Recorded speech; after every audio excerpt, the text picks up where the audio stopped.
It is 10 o'clock. This is Sky News at 10, our top story. A country heading into a humanitarian catastrophe. The warning from Lebanon, where 1 million people are now displaced from their homes. After its relentless airstrikes against Hezbollah, Israel now targets more of its enemies, striking out in Yemen too.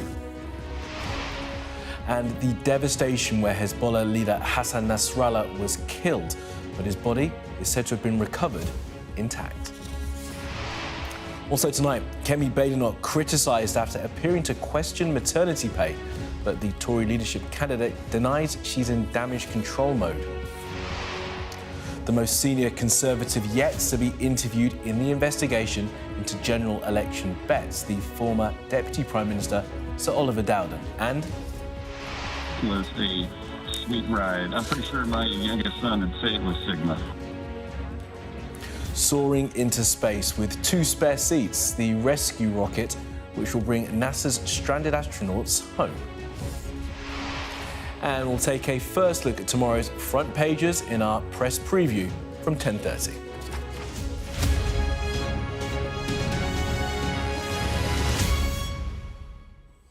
Good evening. The government in Lebanon says the nation is on the verge of a humanitarian catastrophe, with 1 million people now forced from their homes. The warning came as Israel continued to strike targets there, including in one village where at least 32 people were killed. Israel's attacks were not limited to Lebanon. They've hit targets in Yemen as well today after rebels there fired missiles into Israel. At the scene of the massive airstrike which killed the militant group Hezbollah's leader Hassan Nasrallah on Friday, his body is said to have been recovered. Our first report tonight is from our special correspondent Alex Crawford in Beirut. The destruction in Beirut's southern suburbs is so extensive it's taken 2 days to locate the body of the Hezbollah leader.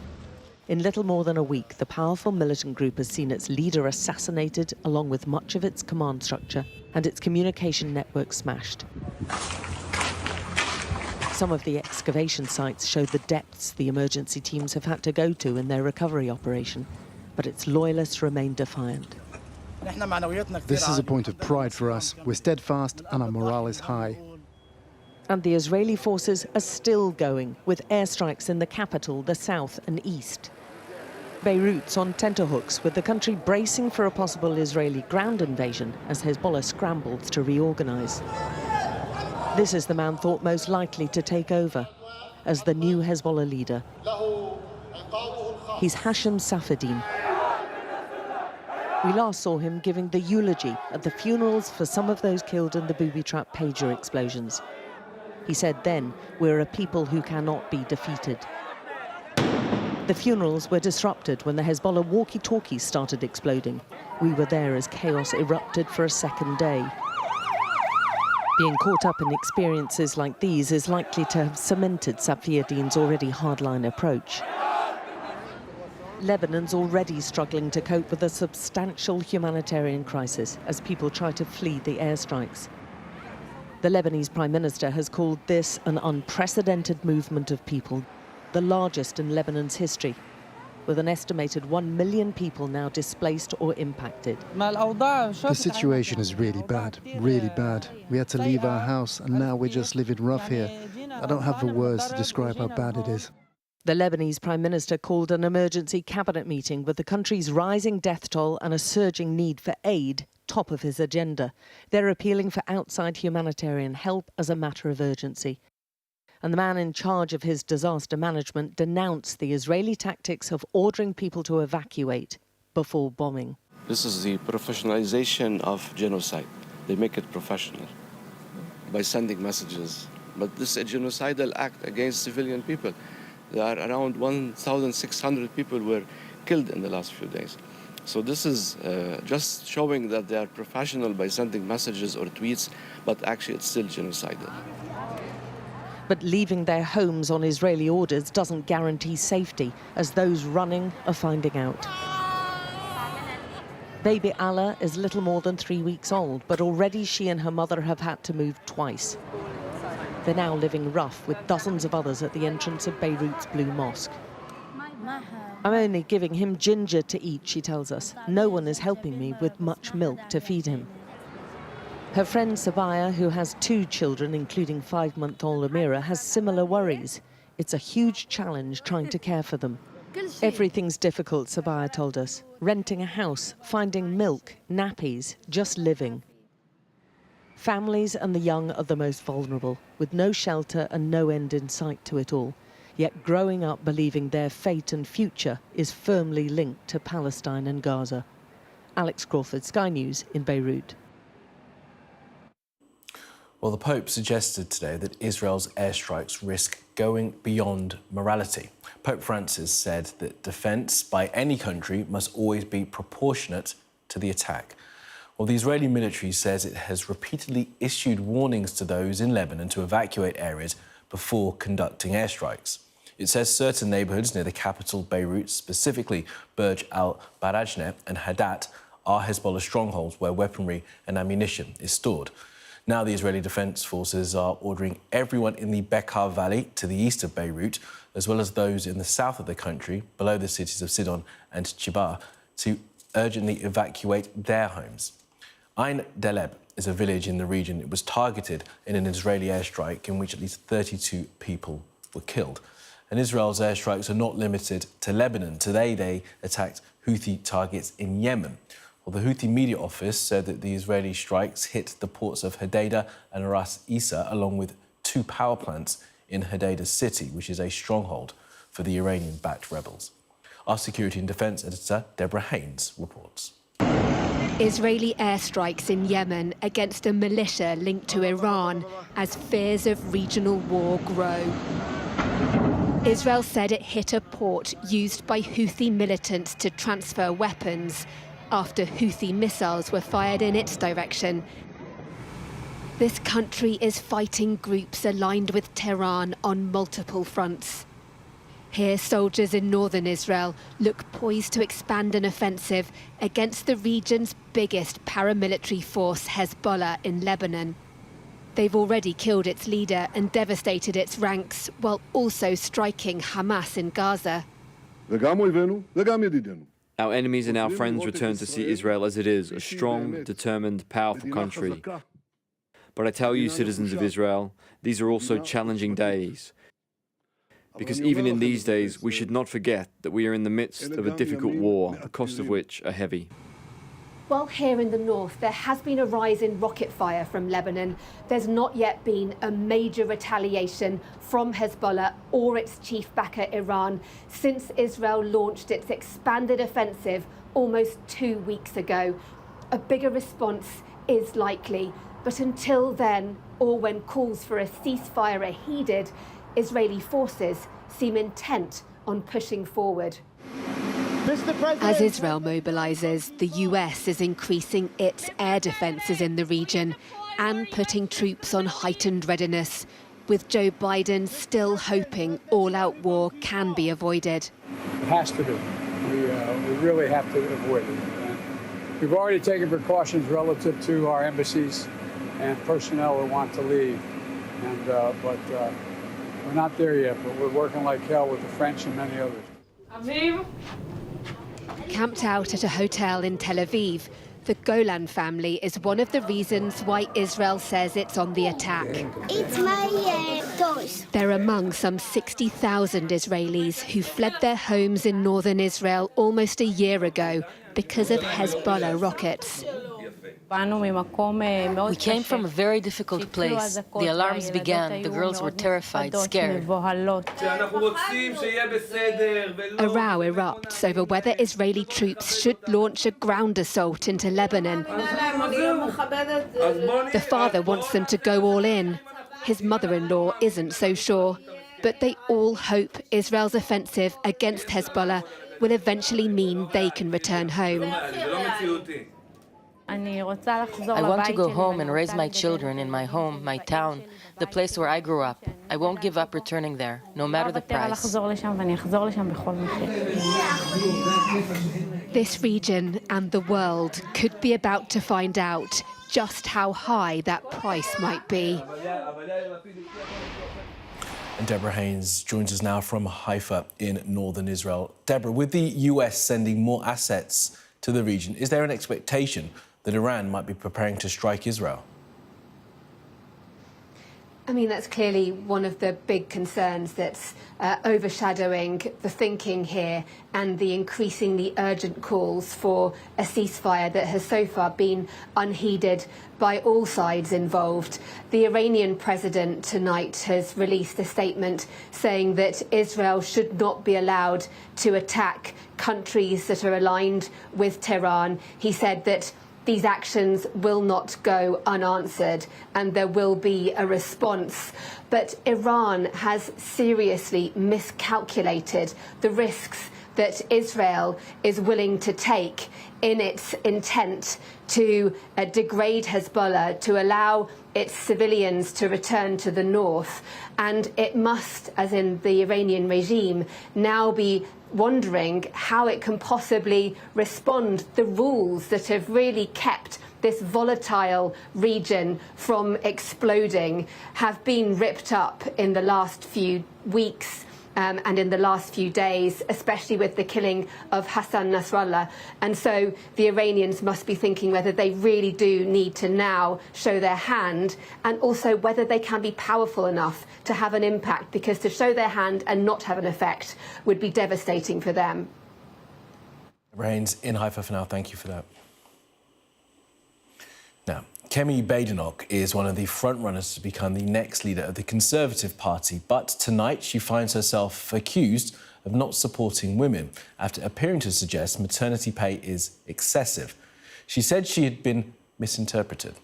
The man whose job she wants to take, Rishi Sunak, apologised to the party today for losing the general election. Our deputy political editor, Sam Coates, reports now from Conservative Party conference in Birmingham. I don't think that we deserved to win. We got kicked out of office for a reason. A party that had lost the trust of the British people. I think we failed to deliver for the British people. 4 candidates, 1 message. It's time to change. All of them lining up on Sky News to make their pitch. Kamali Melbourne sells herself as the tough-talking candidate, unafraid of a fight. I will talk back. I will not stand there and let people punch me. If you swing at me, I will swing back. Today's target, an unexpected one, new mothers. Statutory maternity pay. It is a function of tax. Tax comes from people who are working. We're taking from one group of people and giving to another. This, in my view, is excessive. Businesses are closing. Businesses are not starting in the UK because they say that the burden of regulation is too high. Those comments prompted an immediate backlash. Hours later, she claimed it was all misrepresentation. I think maternity pay is a good thing. I don't think it's excessive. It is really important that this leadership contest is one where we have honesty and truth and not misrepresentation of remarks. Rival candidates see a potential dividing line. You are absolutely clear Kamali Melbourne is wrong to say maternity pay is excessive. I have said my view, which is that supporting people through maternity or paternity is an important way of making sure that we value the family and we value children in our society. I am a champion of the family, and I've always stood. Should she withdraw it? I've always championed the family, and I stand by that. No candidate can afford to slip up at this stage of the campaign, but none more so than Kamali Melbourne. She might be popular amongst the members, but it's the MPs that matter at this stage in the race, and they have concerns that she picks too many fights and gets the wrong targets. They will have been watching closely today. The man they're all fighting to replace. His last conference speech began with an apology for his election failure and a plea for his successor to show some heart. We Conservatives don't always wear our hearts on our sleeves. We don't parade our consciences. We don't virtue signal. But we are compassionate. A bittersweet farewell from the former Prime Minister, who has left his party with a mountain to climb. But will radical and controversial ideas get them there? Sam Coates, Sky News, Birmingham. Well, it wasn't just the former Prime Minister who was revisiting memories of the general election. Sky News has learned that his then-deputy, Sir Oliver Dowden, has become the most senior figure to be interviewed as part of the investigation into bets which were placed on the date of the election. Let's bring in our chief political correspondent, John Craig, from Tory party conference in Birmingham. So, John, what more do we know about this investigation? Well, this all began, of course, in June, midway through the general election campaign, when it was revealed that Craig Williams, a Tory MP in Monmouthshire in Wales, who was Mr Sunak's parliamentary private secretary, had what he called a flutter on the date of the election. Remember, Rishi Sunak took a lot of MPs by surprise, most MPs by surprise, when he announced on the 22nd of May it'd be July the 4th. We learned there'd been a flurry of bets. There was a protection officer arrested. We later learned that other staff members had been questioned. We learned that Liam Booth-Smith, the Prime Minister, then Prime Minister's Chief of Staff, now Lord Booth-Smith, he'd been interviewed. And now we learn that the man who was Mr Sunak's deputy has also been interviewed by the Gambling Commission as part of that inquiry. Well, the sources close to Sir Oliver Dowden, as he is now, said that the former senior cabinet minister is not and was never under investigation himself. Now, it's understood that he spoke to police to assist with their inquiries as part of their investigation into others. We're told this is said to have taken place in early summer. The officers involved were part of the Gambling Commission. Now, a source has told Sky News that the general election betting investigation is still ongoing. Hundreds of documents have been seized by the Gambling Commission from Tory HQ. They've employed more ex-police officers to look into the allegations of irregular betting. It's expected the inquiry will last another 3 to 6 months, but Mr Sunak, we're told, has not been interviewed yet, but obviously Mr Dowden has, and of course that investigation continues. And well, it started in June, it's still going on. We're told another 3 to 6 months. Well, that's going to take us potentially into next year. Indeed. All right, John Craig, for now, at Conservative Party conference, thank you. Well, a Labour MP has been explaining why she accused the Prime Minister of greed over accepting free gifts as she resigned from the party. Rosie Duffield had previously questioned what she saw as Sir Keir Starmer's lukewarm support for her when she was criticised over her views on gender and trans rights. She'll now sit as an independent in Parliament. Our political correspondent Ali Fortescue reports.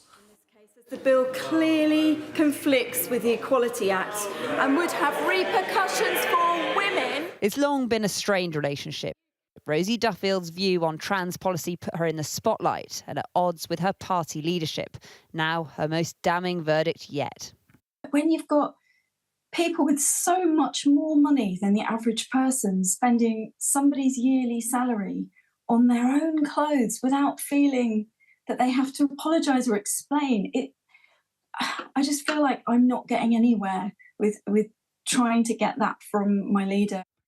Quitting the party in a scathing letter, she called Labour policies cruel and unnecessary. Criticising the sleaze, nepotism and apparent avarice, she said she felt ashamed of the party leadership.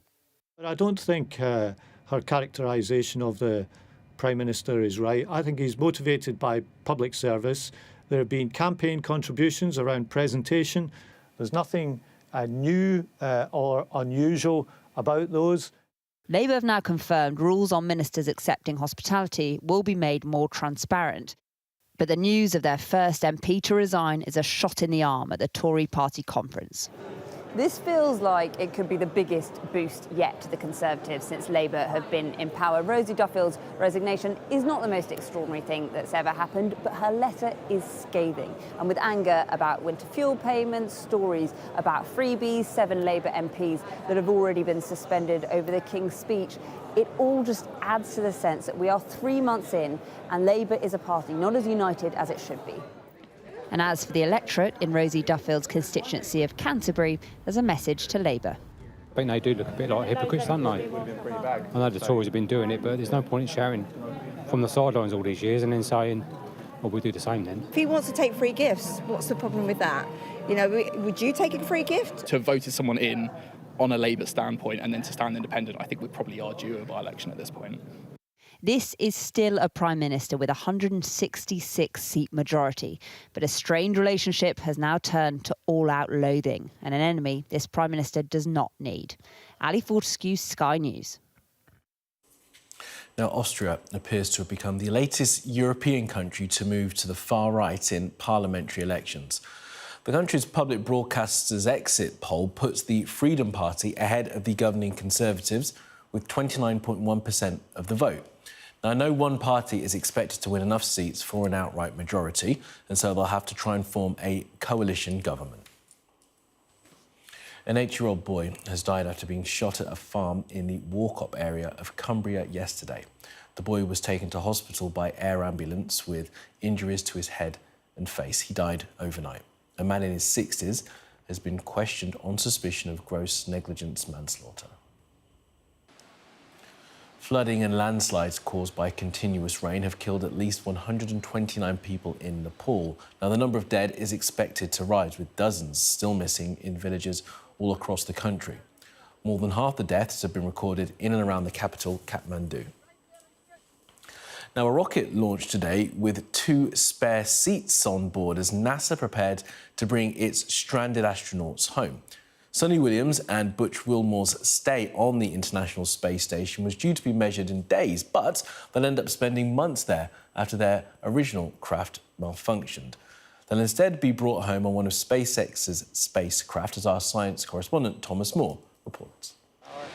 And liftoff of Crew 9. Go SpaceX, go Falcon, go NASA. Another textbook launch for SpaceX and a rescue mission to the International Space Station. The knights in white armour have kept 2 seats free to bring home the astronauts stranded when their own Boeing capsule suffered a fault with its thrusters. No such problem for the SpaceX commander. It was a sweet ride. I'm pretty sure my youngest son would say it was Sigma. Lots of cheering here in the room. Butch and Sonny arrived at the space station in June for what was supposed to be an 8-day visit on the test flight of the Boeing Starliner. There's Butch coming in through the hatch. But that's become an 8-month test of endurance as they wait for the scheduled return of the SpaceX capsule to Earth next February. I miss my 2 dogs. I miss my friends. But you know what? Like Butch said, there are so many people on Earth that are sending us messages, and it makes you feel just right at home with everybody when we're able to have those conversations with our friends and family. The Starliner was returned to Earth empty earlier this month. Its development has been a nightmare for Boeing. There have been helium leaks, a safety issue with parachutes, and the discovery that tape used on wiring was flammable. But NASA needs the capsule certified as safe to fly as a backup to SpaceX. Whenever you've got a complex system, and that means a rocket, a spacecraft, but also a business, a political environment, all of those things mean that you need resilience to change. And the best way to do that is to have 2 entirely different transport systems developed by 2 entirely different companies. Boeing insists Butch and Sonny could have safely returned on Starliner, but NASA wasn't taking any risks, not least because it needs public support for a new generation of moon landings in the next few years. The aerospace giant's reputation has taken another knock, and there's still no plan on when it will return to space. Thomas Moore, Sky News. Let's just show you now these live pictures from NASA. The capsule, of course, as we said, has been sent up to rescue those 2 stranded astronauts. It's preparing to dock with the International Space Station. The Dragon capsule lifted off from Florida earlier with those 2 empty seats, hoping to bring home Butch Wilmore and Sonny Williams. Now, as Thomas reported, the pair have been stuck in space since June. That was the start of what was supposed to be just a fairly quick mission, 8 days after their Boeing craft was deemed unsafe to return back to Earth with them on board. Well, the pair on the ISS right now are due to return home in February of next year. And then Crew 8 will return home in about a week, depending on weather conditions, in the same capsule that they... OK, let's get the latest sports news now from Sky Sports News. This Sky News Sports Bulletin is brought to you by Vitality. Getting more people more active. Live life with Vitality. I backed Arsenal at the start of the season because I just felt as though when a team's hunting you down, eventually they get there.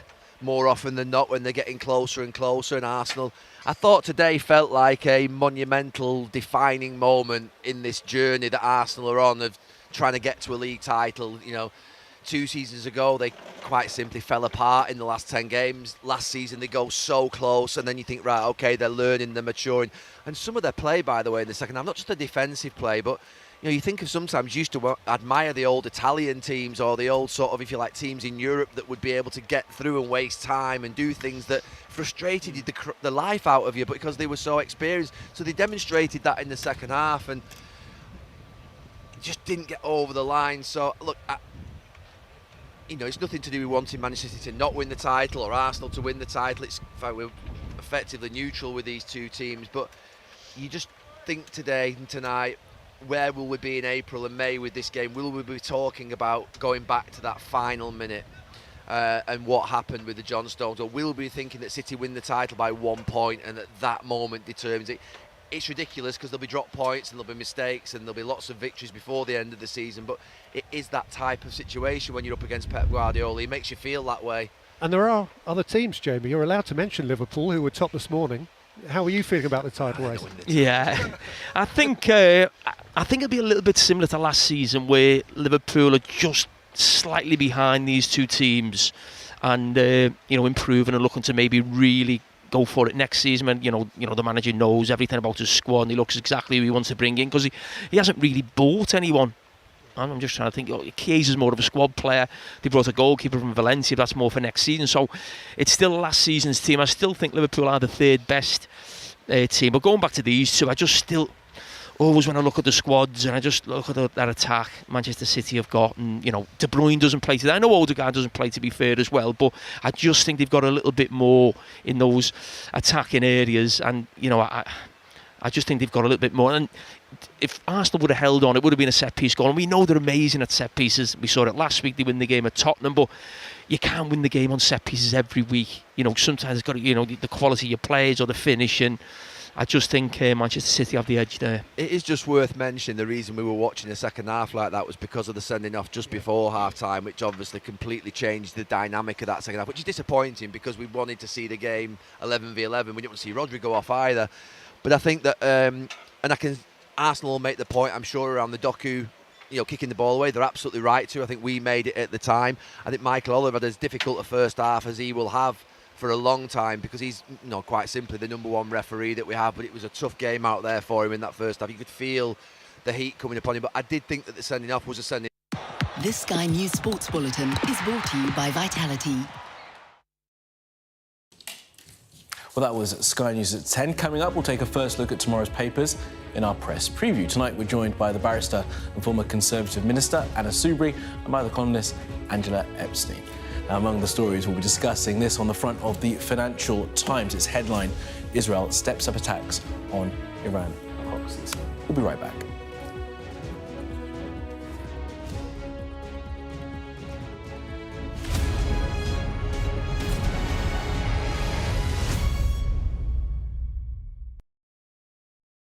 We arrive. A secret hospital hidden in the Myanmar jungle, treating the victims of this bloody war. This is Myanmar today. Its military rulers don't want the world to see, but we have. I fight for my own future. I fight for my generation's future. This is an actual crime. They don't care for that. Myanmar army is only a couple of kilometers away. So this is a major humanitarian disaster. Our app gives you the very best of Sky News wherever you are. Breaking news, videos and analysis. Evidence of the crisis. Podcasts, watching us live. I'm live in Jerusalem. Wherever you get your podcast. All in one place and all at just the touch of a screen. The Sky News app. Get the full story first.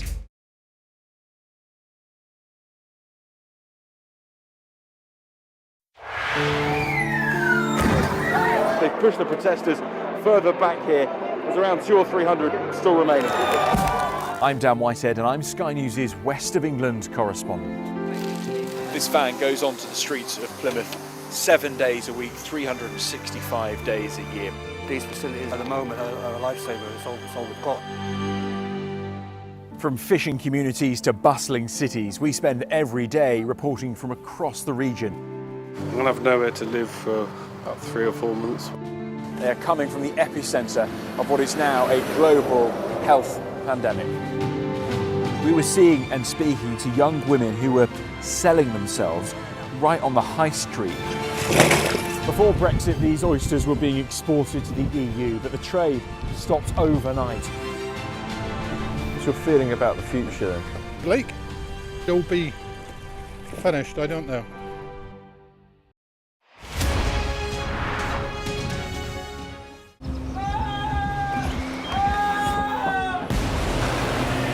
The most significant day of this conflict. They keep telling us that they want aid. And this is what's left of it. Tanks, heavy vehicle.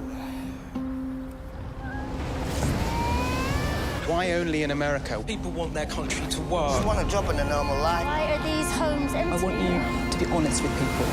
That has happened within minutes. Sky News, the full story first. Free wherever you get your news. We've got your Sunday mornings covered. From the front page and the sounds of the streets to the voices of the people who make the major calls and big picture politics beyond Westminster. We'll put you at the heart of our story. A new start to Sunday. I'm ready. Are you?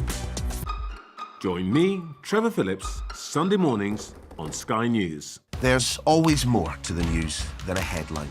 We want to discover, to delve a little deeper, to find out what's really going on. Explanation, analysis, the people at the heart of every story. I'm Neil Patterson, and this is the Sky News Daily Podcast. So, by the end, we'll hopefully all understand what's going on in the world just that little better. Available wherever you get your podcasts. You're watching Sky News. In just a moment, the press preview. A first look at what is on the front pages as they arrive. But first, our top stories. Lebanon has warned that it's on the verge of a humanitarian catastrophe, with 1 million people now forced from their homes following Israeli strikes against Hezbollah. The Conservative leadership candidate Kamali Melbourne has denied her campaign is in damage control mode after suggesting maternity pay was excessive. The former Deputy Prime Minister Sir Oliver Dowden is understood to have been interviewed by the investigation into betting on the date of the general election.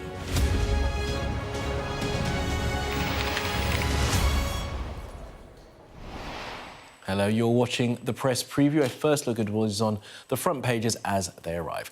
In the next half an hour, we'll see what is making headlines with the barrister and former Conservative Minister Anna Soubry and the columnist Angela Epstein. Guys, thanks very much for being with us. Let's take a look at what is on some of those front pages. And the Financial Times leads with Israel targeting Iran-backed militants in Yemen and Lebanon. The Eye also leads with those airstrikes as the Lebanese Prime Minister says more than a fifth of the country's population have fled their homes. The Guardian, violence escalates as Israel targets Yemen in airstrikes, is the headline there. While The Times says Israel appears to be preparing for a ground invasion of Lebanon as hundreds of tanks gathered near Israel's northern border. The front of the Daily Telegraph claims the Conservative Party is divided over comments by Tory leadership candidate Kamali Melbourne that maternity pay is excessive. The Mirror says Chancellor Rachel Reeves is planning on ploughing millions of emergency money into the NHS. Also on the NHS, The Express reports Labour's winter fuel payment cut for pensioners will cost the NHS £169 million a year. The front of the Mail features another extract from the former Prime Minister Boris Johnson's book. In it, he says the French President Emmanuel Macron weaponised the small boats crisis to undermine Brexit. The Metro reports on new data that's boosting calls for more in-car breathalyzers in an effort to deal with incidents of drink driving. The Sun splashes on a story about the England and Manchester City footballer Kyle Walker claiming his wife made an ultimatum, give me £15 million to stay, is their headline. And The Star reports a surge of dead man's fingers and death-cap mushrooms across Britain because of the weather. Now, a reminder, by scanning the QR code you see on screen during the programme, you can check the front pages of the papers while you watch along with us. Right, let's get straight to it. You've got Anna and Angela with us now, guys. Thanks so much. commentary from you as we were going through those lists there, Anna, but we'll get to those later. Angela, let's start with this story here on the front of the Financial Times, in front of many of the papers as well, the increasing strikes by Israel on Iran-backed proxies. Yeah, so Israel seems to be appearing to be gearing up for a ground invasion of Lebanon. There's been hundreds of tanks massing on the northern border. They've also launched waves of airstrikes against parts of Yemen, the port of Yemen. Obviously, these are all Iranian-backed proxies that all have the same aim, which is that, you know, they want to demonise and eradicate Israel. That's quite clear. Now, I think it's very important because, obviously, we're all very deeply concerned about, is this going to tip into this huge regional conflict? And I think what isn't constantly reminded as we report these stories is that Hezbollah have had a 32-year reign of terror over Israel and over all of the Christian villages along the border where they secrete their militants. Over the last year, since October the 7th, since the atrocities of October the 7th by Hamas, another terrorist organisation, they've sent 8,000 rockets into Israel and 60,000 people have been displaced from their homes. And it's not a story that was robustly covered because of so much going on in Gaza, but these people have been out of their homes for months. And Lebanon, unwillingly, because of Hezbollah, and innocent people get caught in the crossfire in all wars, and every innocent person that dies is one too many. But because of Hezbollah and their reign of terror, they're now caught in the crossfire. And the problem that I think we've got is there's a lot of talk about ceasefires. And the implication is that there's somehow a moral equivalence between Israel, a sovereign state which is entitled to defend itself, as we would expect the UK if it was under attack, relentless rocket attack, and Hezbollah, which is a designated terrorist group. And the thing that I would say is back in 2006, at the end of the 2006 conflict, resolution, I think it was 1701, UN resolution, said to Hezbollah, stay, 15 to 20 miles north of the Litani River. There was going to be a buffer zone that would give protection to Israel, and it would also prevent that massing of Hezbollah militants around the border. Well, they didn't adhere to that. So my concern is that if Israel doesn't finish the job, and of course we are anguished at the pitiful human damage, then what happens? Because Hezbollah are clearly not engaging in the rules of warfare and law. You're not dealing with a sovereign state here. That resolution 1701, it is reported that the Israelis also broke as well by overflying that particular zone, and there is a UN mission there that's meant to be peacekeeping, which hasn't. But the UN didn't do what they seemed incapable, unwilling, or unable to do it, and that was the problem. There's been failures all around, hasn't there? I mean, is that where we're getting to? Oh, this is madness. Anna, this is absolute madness that Israel is engaging in. Does it go as far as Israel wanting to take on the groups, as Angela says, that want the destruction of the state of Israel? There's no debate about the analysis that Angela quite properly puts forwards about these. I think they were described as militant groups. They're not. They're terrorists. They're terrorist groups. And of course we know what they want, which is to eradicate Israel, and they want to kill all Jews and so on and so forth, and they're despicable. But the reality of it is, where does this all end? Where does it all end? Because there are two big problems. One, Israel doesn't have that end game plan.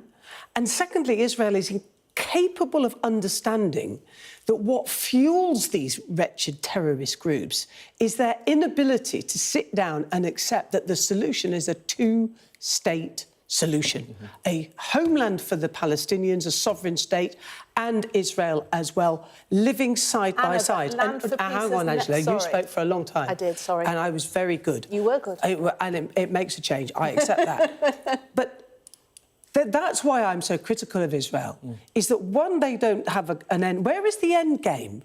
How's it all going to end? Because for every single horrible member of Hezbollah, or whether it's the Houthis or Hamas, Israel is actually creating the terrorists of the future, because the people who are caught up in it are the innocents and are the children, and in the absence of a Palestinian state, they will be the terrorists of the future. There have been offers of land for peace all through the history since the establishment of the state. At the establishment of the state, you had the partition plan. So every single time it was rejected. Unfortunately, you're dealing with the three of us terrorists. around here will not be able to solve the situation in the Middle East. But let's let's think about what we can look at right now. Can solve. Well, I mean, look, as the violence continues, is there now a danger that if Israel continues striking against Hezbollah and targets in Yemen, that the Iranians get involved and the region then falls into war? And surely, as John Kirby has said, the US National Security Advisor, to try and bring about peace does not happen with an all-out war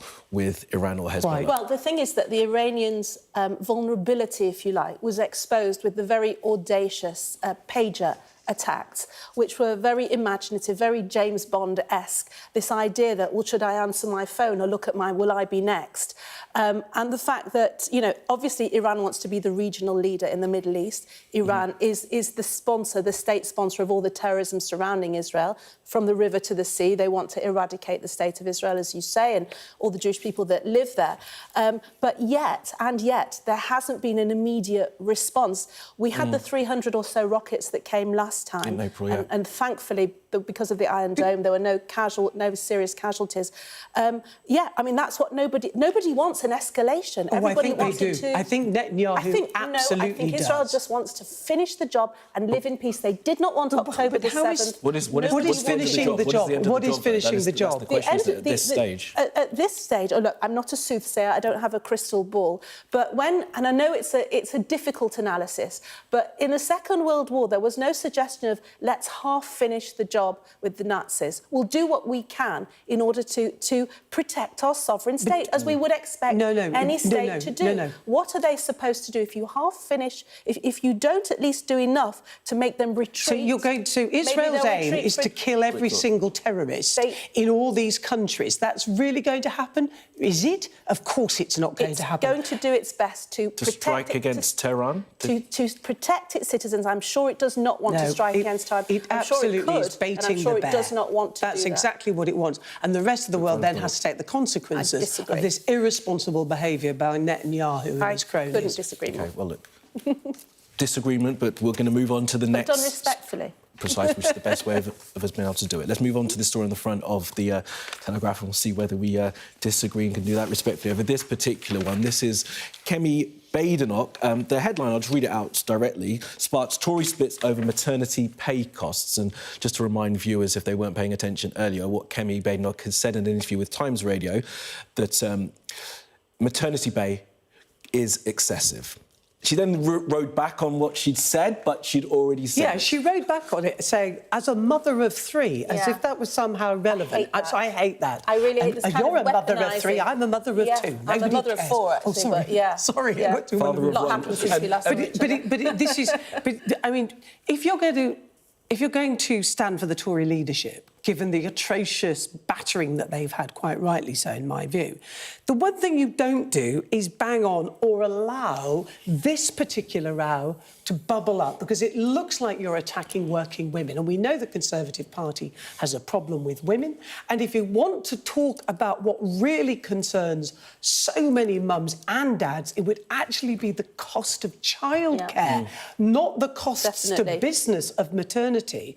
And I think actually we've moved on a bit, because there was a good argument that, especially for small businesses, it could be quite onerous if somebody takes what they're entitled to. And that fear that they're going to employ a woman rather than a man rather than a woman. That's kind of what she was saying. If you hear the full quote, that's kind of what she was saying, which is why... Yeah, but they've worked round it. And she's picked up, because she will pick a fight with anybody, even if there's nobody in the room and there's not really a fight. Pick one with you. She's and she once did. But this is no longer a problem, because businesses have worked round it and they've understood the benefits of making sure that they do have and employ women and keep them. And there's more flexible working and people are working. Exactly. It wasn't like when I went back to work and you were like racing to get to the nursery at 5 o'clock and it was all terribly traumatic. But some people are badging this her Andrea Leadsom moment. Do you remember, was it 2016? It is. When she said that, you know, Theresa May, because unfortunately she hasn't been able to have children, was a source of great sorrow for her, that maybe that Andrea had the edge on that. That somehow, and I hate this idea of the incompleteness, that it's so arrogant and insulting to suggest that of women. But I think what Kemi is sort of saying here, because I've done it, and you do get women like this, I'm so sorry, but you do get women that say, because I've done it and I've managed it and I've pulled it off, why can't you as well? I was a mother of 3, I've been able to sort it out. And I think privileged position as well. Yes, absolutely. Because she was a Member of Parliament, or before that had money and so on. So this is So look, we can't be bad surprised then that vibes. Conservative rivals are jumping on it. Is it a misstep? Is it going to knock her out of the race? Because they're going to be voting on it by the end of the conference, aren't they?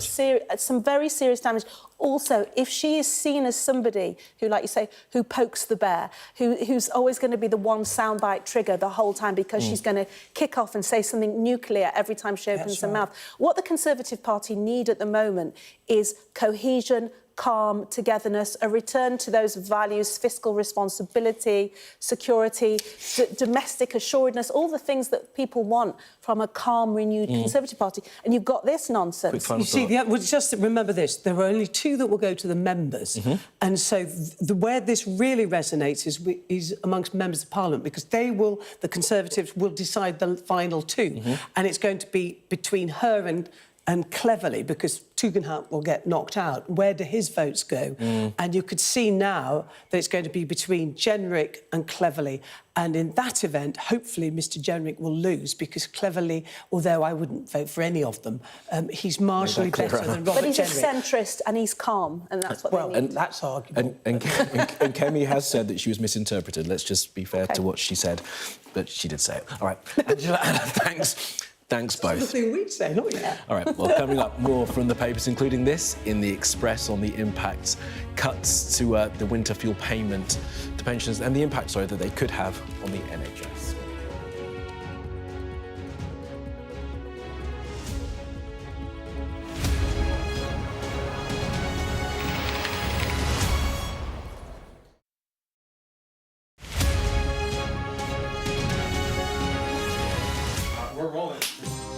Welcome to the world. Our new podcast, starting now. It's very exciting. Every week, we'll be reporting from the world's trouble spots. We get to hold those in positions of power accountable, and we get to ask the questions that the audience, the listeners, want to know about. And that's why it is so important that people tune in, come along for the road, come along for the journey. It'll be fun.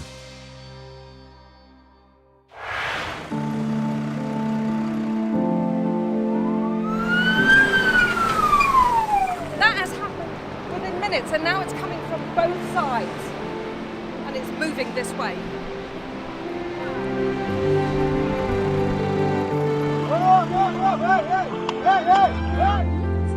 Only about half a mile from the Turkish coast, and it's evident that the boat is seriously overcrowded. This is one of the most severe viruses in the world. I'm Alex Crawford, and I'm Sky's special correspondent based in Istanbul.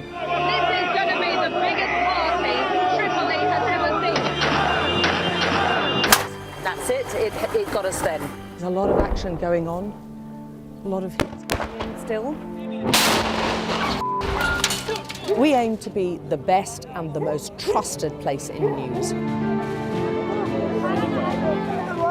Clearly not had very much to eat at all. A lot of them extremely thin and very frail. Look at her arms. I can put my entire hand round. This is the cocktail of drugs which the doctors at this hospital have been giving their coronavirus patients. Made for people who want clarity in an uncertain world. Mother Nature can be vicious, absolutely savage. The world's largest falls now down to a trickle in places. I can't imagine how much plastic is lying at the bottom of this huge lake. Whoa! Close and personal with a rhino. This is what makes the job so fantastic.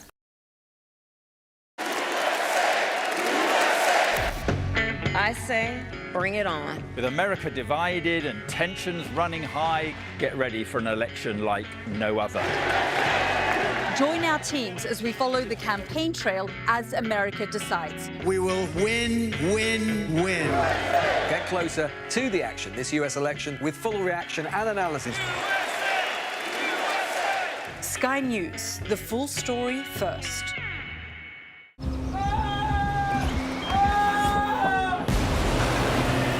most significant day of this conflict. They keep telling us that they want aid. And this is what's left of it. Tanks, heavy vehicle.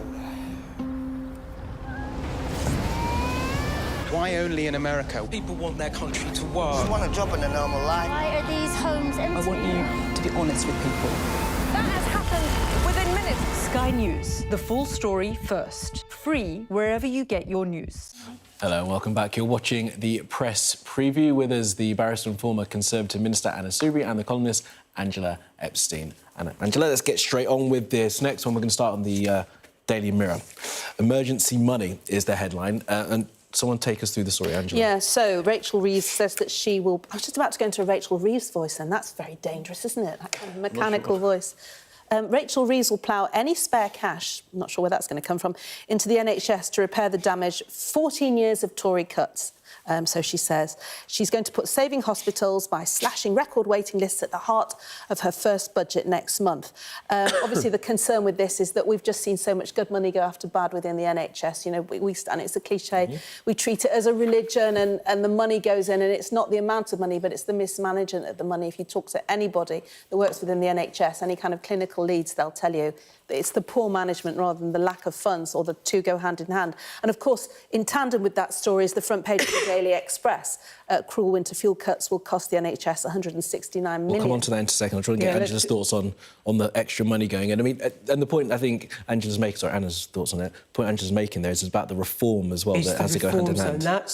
And that is a critical part of what Labour plans to do with the NHS. And Wes Streeting, who's the Secretary of State now for Health, has made it very clear that it won't be about money. But I have to say I don't agree. I think there has been, even though 14 years of Conservatives government increased the amount of money going into the NHS. There's no debate about that. Overall, the money went up. Unfortunately, and I remember when I was a minister in health, we knew it wasn't at the rate that it needed to be because because equipment costs more. So you've not had the investment, but also we've not kept up.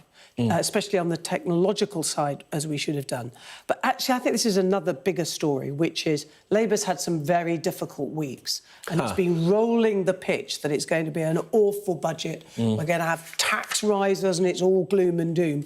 And this Chancellor is going to have to pull some rabbits out of the hat, and this is the sort of rabbit she will pull out. There's been lots of talk of them changing their sort of borrowing rules as well, which will provide extra money. And that will be for infrastructure investment, which our country desperately needs. I don't have a problem with that, but this is the headline that they want. But the whole problem is, sorry, I didn't mean to move so quickly, but because I saw the two really in tandem, the irony of the winter fuel cut, the cuts to winter fuel, the winter fuel payments, which was in part to put more money in the pot, was then by default there'll be people who will be suffering health consequences as a result of not being able to heat their homes.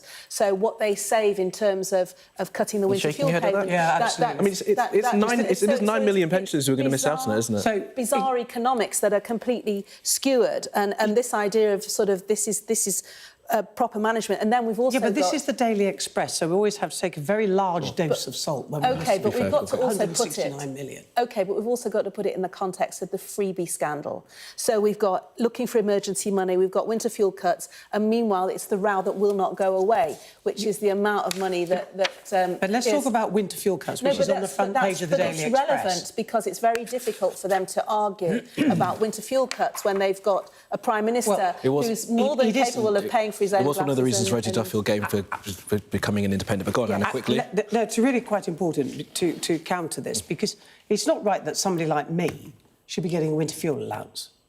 I mean, people, and we can go back to the history of the winter fuel allowance, which was a giveaway by Gordon Brown because it looked great and he got a good headline out of it. In fact, this is a tough thing to say, I accept, but a lot of that money actually just went up effectively in smoking boilers and so on, heating homes. Heating homes is important, especially for those people who find it difficult to heat their homes. The people on pension credit will continue to get the winter fuel allowance. And the trick what the government should have done, because it's the right thing to do, which is to get rid of the winter fuel allowance. But what they should have done, and some of this they have, so they've said more people claim it because it's the most underclaimed of all benefits. But they should have taken a slice of it And then they should use that to encourage people to better insulate their homes. There's some great charities who do great work doing that. But on the point, though, about people who can afford to pay their fuel bills like Anna, should they still be getting the £300 a year stipend? It's ludicrous that people... That's always what they call, well, what I always used to call the Mick Jagger argument. So, you know, Mick Jagger or Paul McCartney... She's not quite Mick Jagger. She's not Mick Jagger. But all these very, very clearly solvent pensioners, and I wouldn't call you a pensioner either... Well, I am. Well, OK, we're splitting hairs here. But the point is that, you know, he will get it automatically whether he wants it or not. This has been a blunt instrument. There are people who will suffer as a consequence. Hang on a second, there will be. What I would suggest is there should have been an opt-out system. So people like yourself, if you think the payment is there and I'm eligible for it, but I don't need it, OK, nobody it's a point of principle. Way out of it. And if you're being really honest about it, as we should be, when I hit 60 and I was a Member of Parliament earning a good salary, suddenly I didn't have to pay for my prescriptions. Why? Because you'd spent 40 years paying tax. But you've been paying tax all those years. But why should you put money into the public purse, so why shouldn't you... Why do I get free prescriptions? But why shouldn't you get something back in return for being a hard-working taxpayer? But I'm still working. Who sustained the public purse all This is a madness, that there are all these peculiarities, and we should be honest about it and fair about it and say things like that, when you're 60 to get free prescriptions and you're still in work, that is mad. Well... And you're 67 and you're still in work. And I get free prescriptions. OK, so opt out. I think that's why there's no option. But I've really enjoyed the conversation. Thank you. Angela, thanks both. We'll do it again very soon, so stay around. Don't go too far. Right, well, coming up on Sky News at 11. In the Middle East, Lebanon warns it is on the brink of a humanitarian catastrophe following attacks by Israel against Hezbollah on Friday. The leader of the militant group was killed in an Israeli airstrike in the southern suburbs of Beirut. We'll have more in the next hour.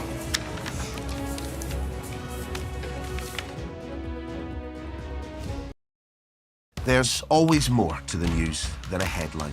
We want to discover, to delve a little deeper, to find out what's really going on.